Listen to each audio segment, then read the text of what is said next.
My wife yelled, at 4 a.m., "Stop interrogating me, you don't own me." I replied quietly, "You're right." That was the last conversation we ever had. I left that same night. 6 years later, she showed up at a hospital for a routine appointment and froze when the nurse asked if she knew me. I'm 36 now, single, and I work as a physician assistant in a busy urban hospital. 6 years ago, I was 30, married for 4 years, and thought I had my whole life figured out. My ex-wife and I met in college. She was studying communications, I was pre-med. We were that couple everyone thought would make it. Got married right after I finished my PA program, moved into a decent apartment, adopted a dog together. All the standard relationship milestones. For the first 2 years of marriage, things were genuinely good. We had our arguments like any couple, but nothing serious. We talked about buying a house, maybe having kids in a few years. Then she got a promotion at her marketing firm. New responsibilities, new team, longer hours. I was supportive, encouraged her to take it. She deserved the recognition. But with the promotion came changes I didn't anticipate. She started going out more. After-work drinks with colleagues turned into late dinners, weekend team-building events, industry conferences that required overnight stays. At first, I didn't think much of it. Her career was taking off and I was proud of her. But around month 3 of the new position, I started noticing smaller things. She'd come home at midnight or later, sometimes smelling like alcohol and cigarettes even though she'd never smoked. Her phone was always face down now. Password suddenly changed from the one we'd shared. She'd take calls in the other room, closing the door behind her. When I'd ask about her day, her answers got vaguer. Just work stuff. You wouldn't understand the project. It's complicated. I tried bringing it up gently. I feel like we never talk anymore. Like you're somewhere else even when you're here. She'd get defensive immediately. I'm working hard. Sorry if that's not enough for you. I'm not saying it's not enough. I'm saying I miss you, miss us. Maybe if you weren't so needy, we'd be fine. That word stung. Needy. For wanting to spend time with my wife, for wanting to know what was going on in her life. The pattern continued for months. I'd stay up waiting for her to come home. She'd stumble in after midnight, brush past me without a word, and lock herself in the bathroom for 20 minutes. Some nights, she wouldn't come home at all, texting me around 2 a.m. that she was crashing at a colleague's place because she'd had too much to drink. I wanted to believe her. I really did. But my gut kept screaming that something was wrong. About 8 months into her promotion, I couldn't take it anymore. It was a Friday night, almost 4 a.m., and she still wasn't home. She'd texted at 11 saying she'd be late. Then nothing for 5 hours. No response to my calls or messages. She finally walked in at 3:47 a.m. I was sitting in the living room, couldn't sleep, had been pacing for hours. "Where were you?" I asked, trying to keep my voice level. "Out with the team, I told you. You said you'd be late, not that you'd be gone all night." "It's not all night, it's barely 4. You couldn't text, couldn't call?" She dropped her purse on the counter, kicked off her heels. "My phone died." "You couldn't borrow someone's phone? You couldn't find a charger?" Oh my God, here we go with the interrogation. "I'm not interrogating you. I'm asking why my wife didn't come home or communicate for 5 hours." "Because I was having fun. Because I was actually enjoying myself for once instead of coming home to this." "To what? To your husband who's worried about you." She laughed, bitter and sharp. "Worried, right. You mean controlling. How is wanting to know if you're safe controlling? You always do this. You always make me feel guilty for having a life outside of you. You sit here waiting for me like some pathetic—" She stopped herself. "Like some pathetic what?" "Nothing. Forget it." "No, say it. You were going to call me something, so say it." "You're suffocating me," she yelled. "Every day it's, where are you? What are you doing? When are you coming home? I can't breathe. I ask you those things because you're never here anymore. Because you've changed completely, and won't talk to me about what's going on. Nothing is going on. I'm working. I'm building a career. I'm sorry if that's not exciting enough for you. Is there someone else? The question hung in the air. She went completely still. What did you just say? I asked if there's someone else. Are you seeing someone? Her face twisted into something between rage and disgust. Unbelievable. You're actually accusing me of cheating? I'm asking, there's a difference. No, you're accusing. You're standing here at 4 a.m. acting like you own me, like I owe you an explanation for every second of my day. Stop interrogating me. You don't own me. I felt something break inside me. Not dramatically, not with anger. Just a quiet snap, like a thread that had been stretched too thin for too long. You're right, I said quietly. I don't own you. I never wanted to. I just wanted a partner who cared enough to come home, or at least call. She stared at me, and for a second, I thought she might say something real, might actually talk to me like we used to talk. But then her expression hardened again. I'm going to bed. I have work in the morning. She walked past me toward the bedroom. I stood there in the living room as the sun started coming up outside, and I realized something. I was done. Not angry done, not revenge done. Just exhausted, empty done. I went to the bedroom while she was in the bathroom, packed a duffel bag with clothes, toiletries, my laptop, grabbed my work badge and keys, walked out while she was still behind the locked bathroom door. I didn't leave a note, didn't send a text, just left.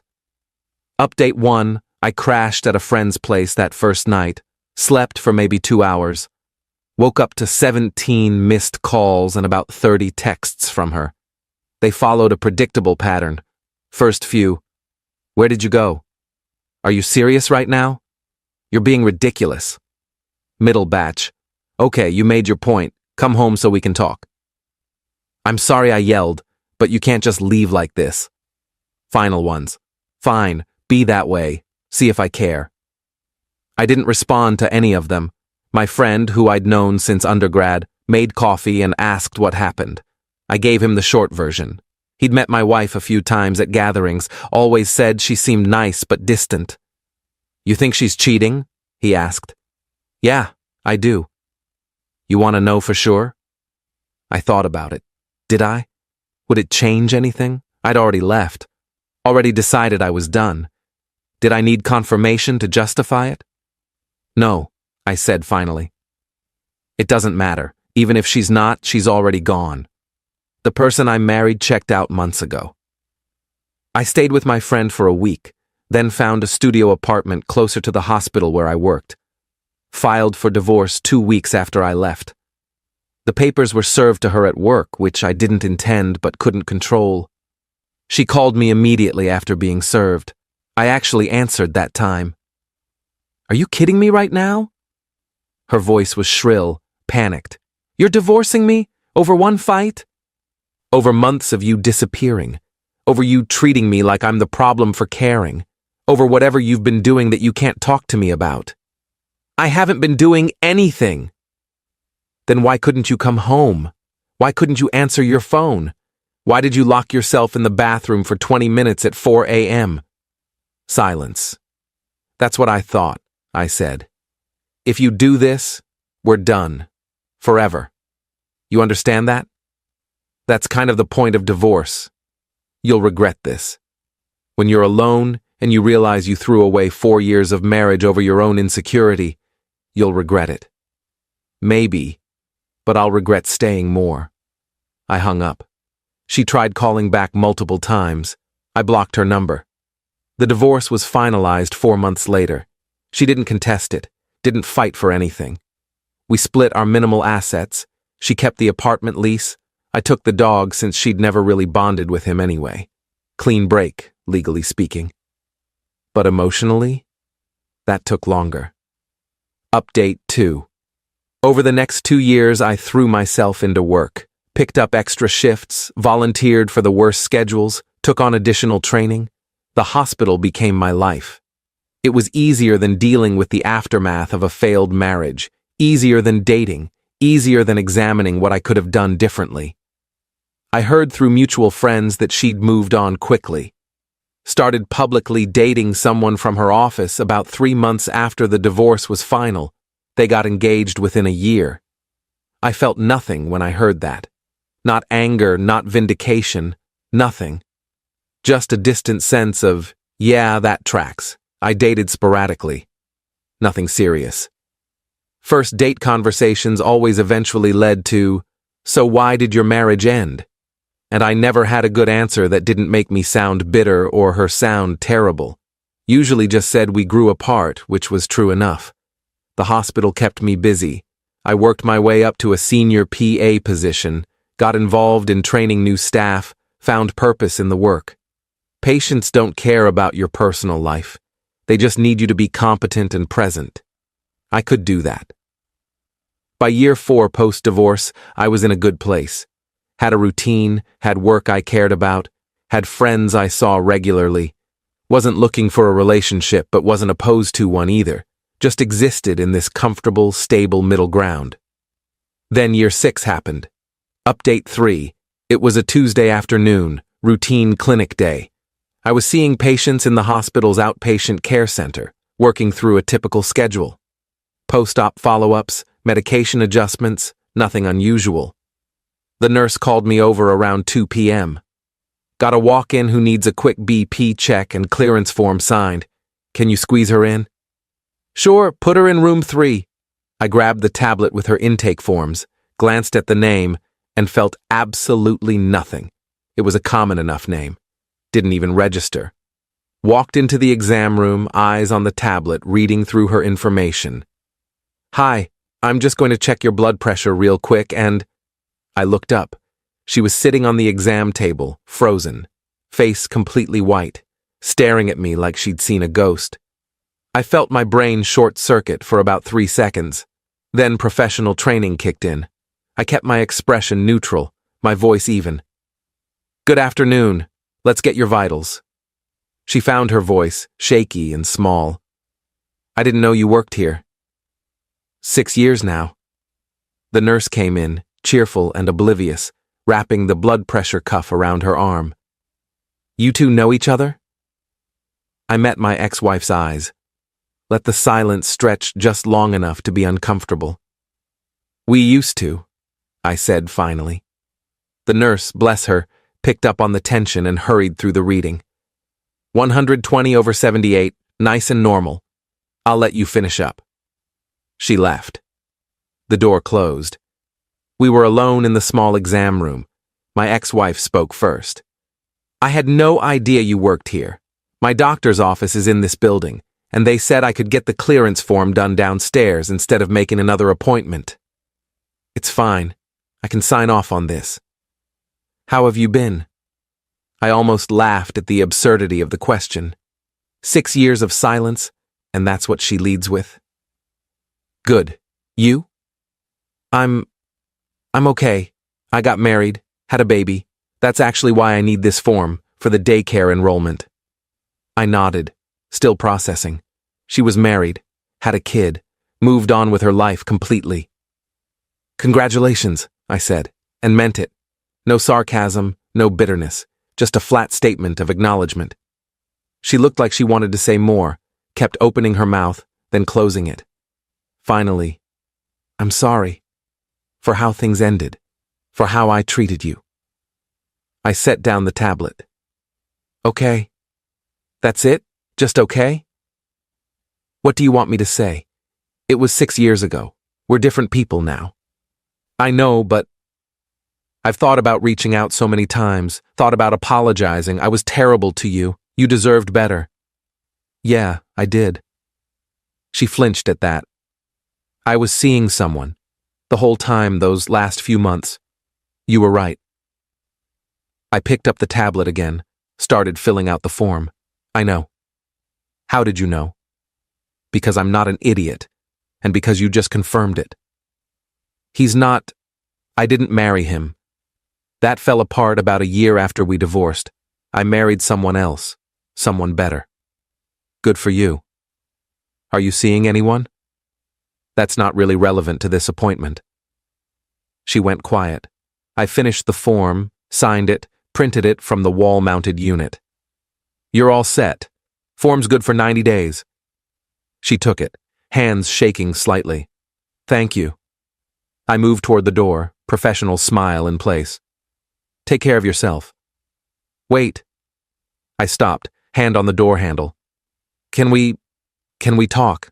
Actually talk. Maybe get coffee or something. I turned back to her, really looked at her for the first time since walking into the room. She'd aged, obviously. 6 years does that. But more than that, she looked tired. Worn down in a way that had nothing to do with having a baby, and everything to do with carrying guilt. Why? I asked. Because I owe you a real apology, a real explanation. Because I've been carrying this for 6 years and I need to... To what? Absolve yourself? Make yourself feel better? To give you closure? I almost laughed again. I got closure 6 years ago when I walked out. I'm good. Please, just one conversation. 30 minutes. I should have said no. Should have walked out. Maintained the boundary. Kept my life separate from that chapter. But something in her desperation, or maybe my own curiosity, made me pause. Fine. One conversation. There's a cafe in the lobby. 20 minutes. That's all I can spare. Update 4. We sat in the hospital cafe, 2 strangers with a shared history. Coffee neither of us really wanted getting cold between us.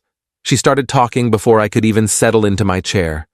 Like she'd been holding this in for years, and the dam had finally broken. His name was my boss, the one I was sleeping with. It started about 2 months into the promotion. He was charming, paid attention to me, made me feel important. I know how that sounds. I know it's a cliché. But when you're working 70-hour weeks and your husband is asleep by the time you get home, when someone makes you feel seen. I made you feel seen, I said quietly.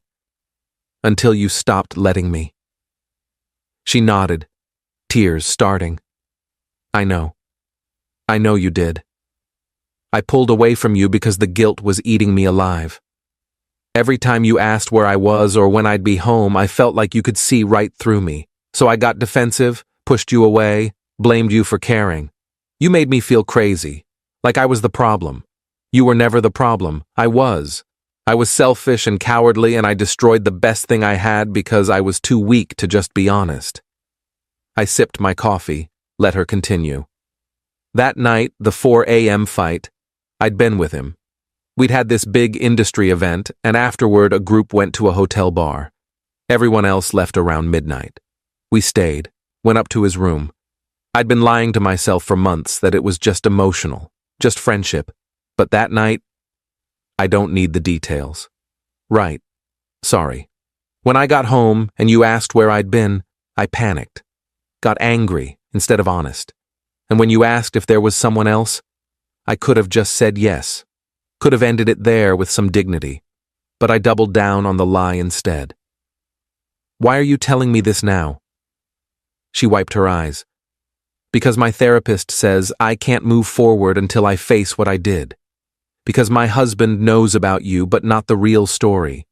Because I have a daughter now, and the thought of someone treating her the way I treated you makes me sick.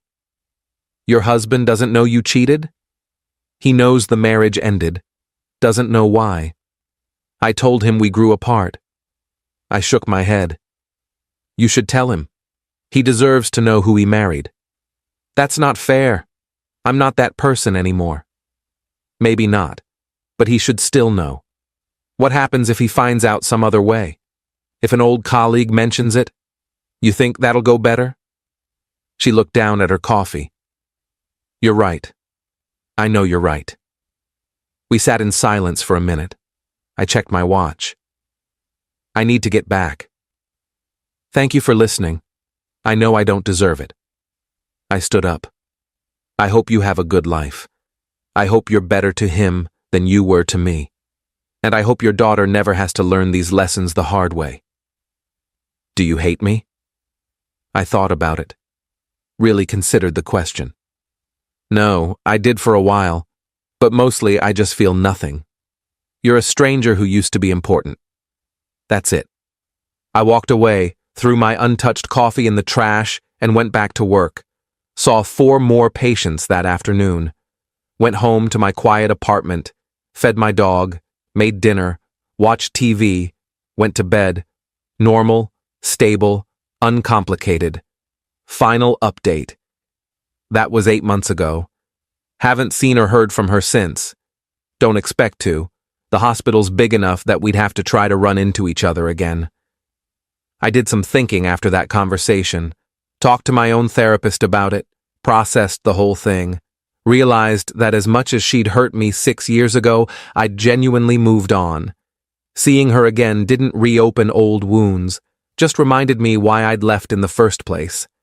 I started dating someone seriously about 4 months ago. Met her through a friend, she's a teacher, has her own life and interests. We see each other twice a week, text daily, take things slow. She knows about the divorce, knows the basic story, doesn't push for details I'm not ready to share. Last week she asked if I'd ever consider getting married again. I told her honestly, maybe with the right person, but not for a long time. She said that was fair, that she felt the same way. No pressure, no rush, just 2 people figuring it out together. That's what it should have been the first time. 2 people figuring it out together. Not one person lying and the other person slowly losing their mind trying to hold it together. I heard through the same mutual friend network that my ex-wife did tell her current husband about the cheating. He apparently took it hard, they went to couples counseling, and they're working through it. I genuinely hope they make it. Hope she learned something from what she did to both of us. The dog is still with me, 13 now, gray around the muzzle, but happy. Best part of that marriage, honestly. Work is still good, still fulfilling, still keeps me busy enough that I don't spend too much time dwelling on the past, and that's really the end of it. Sometimes the closure isn't dramatic. Sometimes it's just a 20-minute conversation in a hospital cafe where you realize the person who destroyed you doesn't have any power over you anymore. Where you can look at them and feel nothing but mild curiosity and relief that you got out when you did. She wanted absolution I couldn't give her, wanted me to say it was okay, that I forgave her, that we could part as friends. But I don't owe her that. Don't owe her anything. The fact that I don't hate her is gift enough. I left 6 years ago at 4 a.m. with a duffel bag and a broken heart. Walked out on a marriage that was already over. Best decision I ever made. Not because it led to some amazing transformation or revenge plot or perfect new life, but because it led to peace. To waking up every morning not wondering where my partner was or if they were lying. To building a life that's genuinely mine. Not a carefully maintained performance for someone who stopped caring. That's the lesson, I guess. Sometimes you don't get dramatic closure. Sometimes you just get to walk away and build something better. And 6 years later, when the ghost of your past shows up in an exam room, you get to look at them and realize you're completely fine. That they're just another patient needing a form signed. That the person who once had the power to devastate you is now just someone you used to know. And that's enough.